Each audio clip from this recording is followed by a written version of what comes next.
Today on Public Eye News, the Negaunee Township location of the Marquette County Health Department has made free birth control available. And on this Giving Tuesday, consumers are reminded to be mindful of where their donations are going. Soon, Austin Graham will have your weather forecast for the next couple days. He'll also break down your sports report. I'm Toby Camilli. And I'm Luke Niddle, and this is Public Eye News.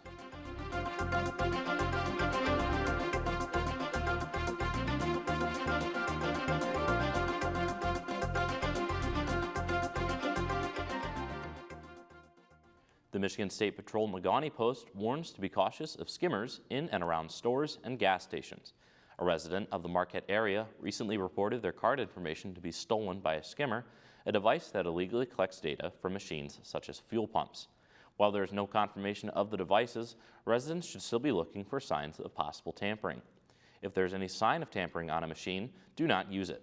If you believe your information has been stolen, contact your financial institution. Also in Marquette, the County Health Department has announced that they are now offering free birth control.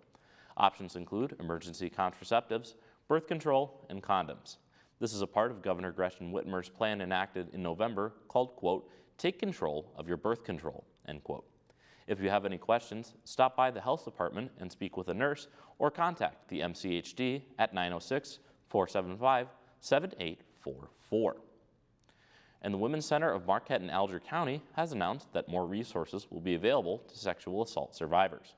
24/7 comprehensive trauma-informed care will be accessible thanks to a partnership between Marquette Medical Urgent Care and the Women's Center. For access to care, contact the support line at 906-226-6611. Law enforcement will also guide any survivors to Marquette Medical Urgent Care. Lake Superior State University is set to host an inside look of their academic programs to high school and transfer students. The showcase will offer a look into their College of Business, Engineering, Computer Science, and Mathematics. This event will give potential students first-hand looks at what they could be a part of at LSSU. Attendees will start the showcase off with getting a campus tour, and they will get a look at student life as well. Students will also get a look at all of the programs offered by each department. LSSU is offering one-on-one interactions with current students and faculty of each department. Students will also be informed about the different scholarships offered for each of the departments. The showcase will take place this Friday on December 6th at LSSU's campus. A shelter for homeless families has opened in Marquette. Room at the Inn has opened the very first emergency shelter in Marquette County that's meant primarily for families not fleeing domestic abuse. Donations from community partners like Shunk Furniture have been a big help with the opening. November was Michigan's annual Homelessness Awareness Month, which has been used to spread awareness about helping get housing for more people. In 2024, Room at the Inn has given 8,562 nights of shelter to 79 different people. The community can give donations to the shelter via the Room at the Inn's website or their Amazon wish list. The automotive industry is working with Michigan schools to spur innovation, including a nearly $5 million investment into electric vehicles. WWMT's Colin Roos has more. Take a look. At WMU, local education leaders say they're ready to keep engineering talent here in West Michigan. A new partnership between the school, Kellogg Community College, and the Michigan Economic Development Corporation was announced Monday, with a goal of creating a skilled workforce in the growing field of electric cars. Nearly $700,000 will create a new curriculum at WMU with the help of General Motors, teaching students about batteries and semiconductors. Meanwhile, at Kellogg Community College, $3.5 million will revamp its advanced manufacturing assembly training to meet the standards of Ford's Blue Oval Battery Park project in Marshall. WMU hopes the program won't just attract new college students, but even those who are already in the workforce. So the hope is that we can work from both sides and then move that curriculum out even further, maybe into the Illinois, Indiana, Ohio areas. Western says it's a perfect fit for their existing research into new and faster development of batteries. Students already work with solar cars and Formula SAE challenges, but she says this will give them the background they need for a new era of automobiles. Current engineering student Eliza Eaton says even those in the industry now have to learn as they go, and a new curriculum would lower the learning curve for new hires.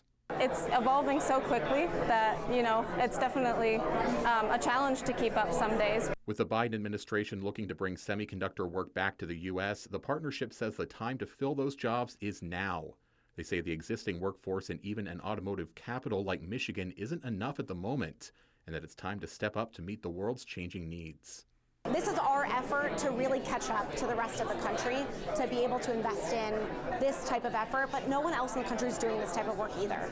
Those classes are expected to be available for students within the next year. They say it's not just for the technology right now, but what will soon happen in the future.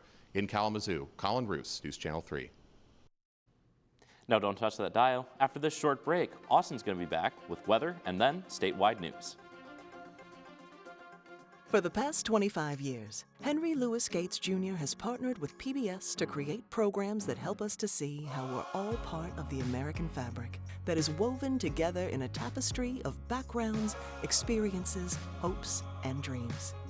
Join us for an inside look at Finding Your Roots and other recent works in Henry Louis Gates Jr., The Fabric of America.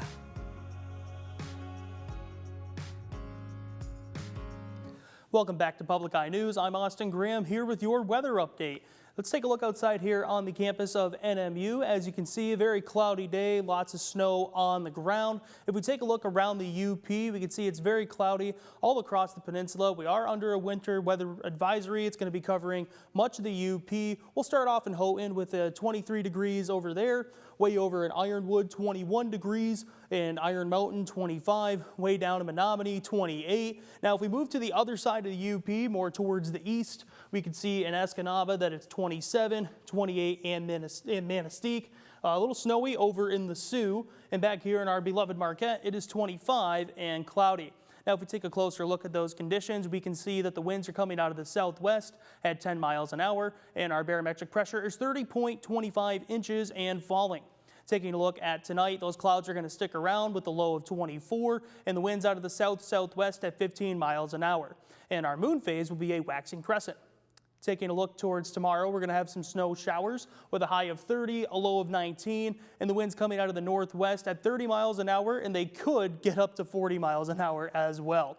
Now, if we take a look to the rest of the week and into the weekend, on Thursday, we're going to see more snow showers, a high of 26, a low of 14. Friday and Saturday, the clouds are going to return, a high of 23 on Friday and a low of 19. On Saturday, a high of 30 and a low of 28. That's all I have for the weather report. Sending it back to you guys at the desk. Thank you for that weather report, Austin. Glad to see there's some snow on the ground and there's some more on the way. Going now into some statewide news. Michigan Attorney General Dana Nessel reissued a consumer alert on wise charitable giving during the holiday of Giving Tuesday.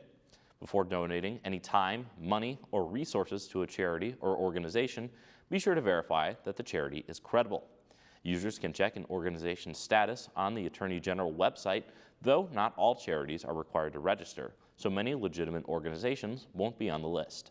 However, the IRS offers an online tool that can be used to verify status as a charitable organization.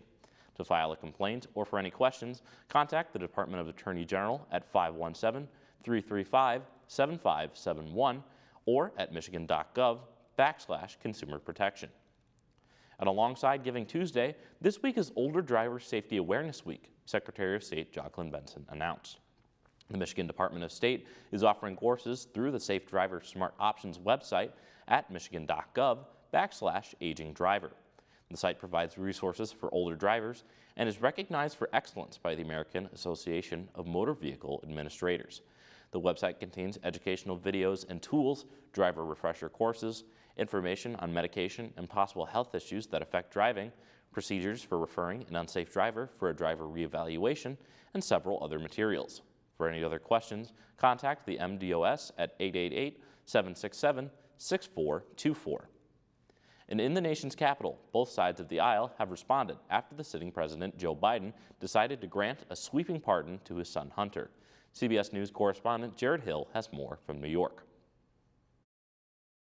This morning, President Biden is facing criticism from across the aisle for a sweeping pardon of his son Hunter. The pardon coming just over a week before Hunter Biden was set to be sentenced for illegally buying a gun in Delaware, then days later on separate tax charges in California. His decision further undermines the public's confidence in our judicial system. Disappointed in terms of the signal it sends to faith in our American system.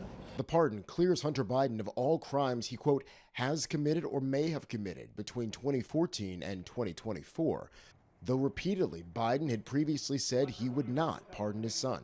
Arriving in Cape Verde, the president ignored reporters, but unveiling Christmas decorations at the White House, the First Lady offered this: a public approval of the decision. On paper, President Biden contends his son was targeted for political reasons. President-elect Donald Trump called Biden's move an abuse and miscarriage of justice and hinted that he plans to pardon people convicted of the attack on the U.S. Capitol on January 6th. Jared Hill, CBS News, New York. We'll be right back after this short break for a sports report you won't want to miss. Stay tuned. Think all the people out there frightened. 2 dead bodies in quick succession. We're dealing with a serial killer. You were the key witness. What did you see? The landscape of criminal investigation. Of course. We're not going to miss this, are we? We are all in this together.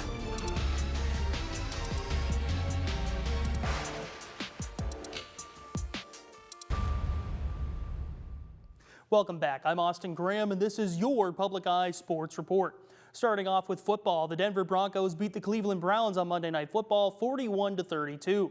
Browns quarterback Jameis Winston threw for a franchise record of 497 yards along with 4 touchdowns. On the flip side of that, Winston also threw 2 pick sixes to the Broncos, one of which sealed the deal for the Denver Broncos. Broncos quarterback Bo Nix finished the night with 294 yards and 2 interceptions.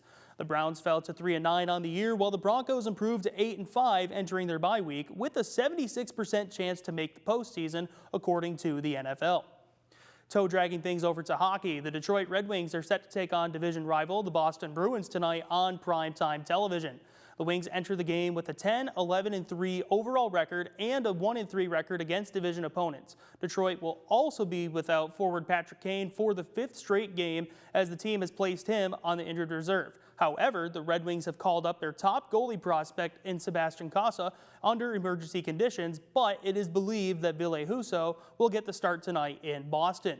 The Wings are looking to snap a 2-game losing streak after back-to-back heartbreaking losses at home against the Devils and the Canucks.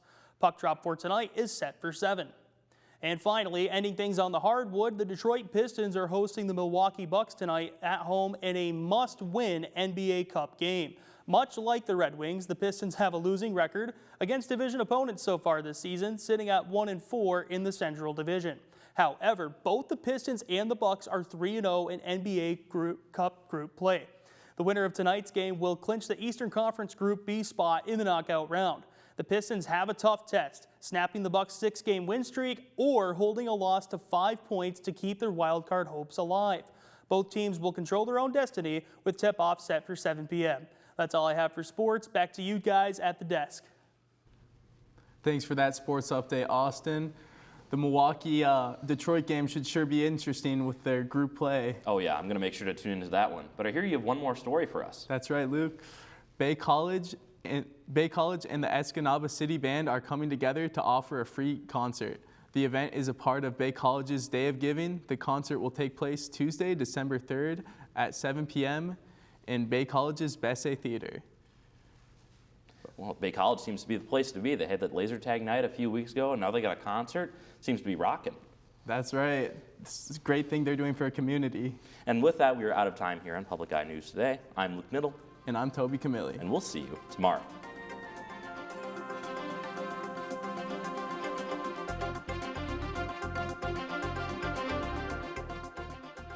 The preceding program was produced by WNMU-TV, Northern Michigan University Public Television, in studios located in Elizabeth and Edgar Hardin Hall.